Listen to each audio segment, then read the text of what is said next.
If you are trying to apply for a job inside of Indeed.com, you need to first of all upload your resume or create one for yourself right inside the platform. In this video, I'm going to show you the way that you upload a resume if you already have a pre-built resume right on your device. Make sure you log into your Indeed account first of all, and then head over to the profile section, which is the account section on the top right. From this drop-down menu, you just need to head over to profile, and you'll straight away see a section called upload resume. If you don't yet have a resume built, you can also build one through Indeed. Click on the upload resume button and then just select the resume that you're trying to upload.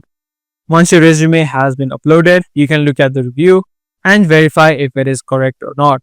Once that is complete, you can just click on upload this resume button.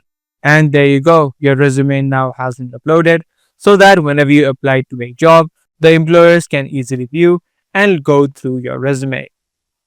That's pretty much all for today. That's pretty much all for today's video. If this guide video was helpful to you, do let us know by giving this video a thumbs up, and also make sure to subscribe to this channel for more future videos just like this.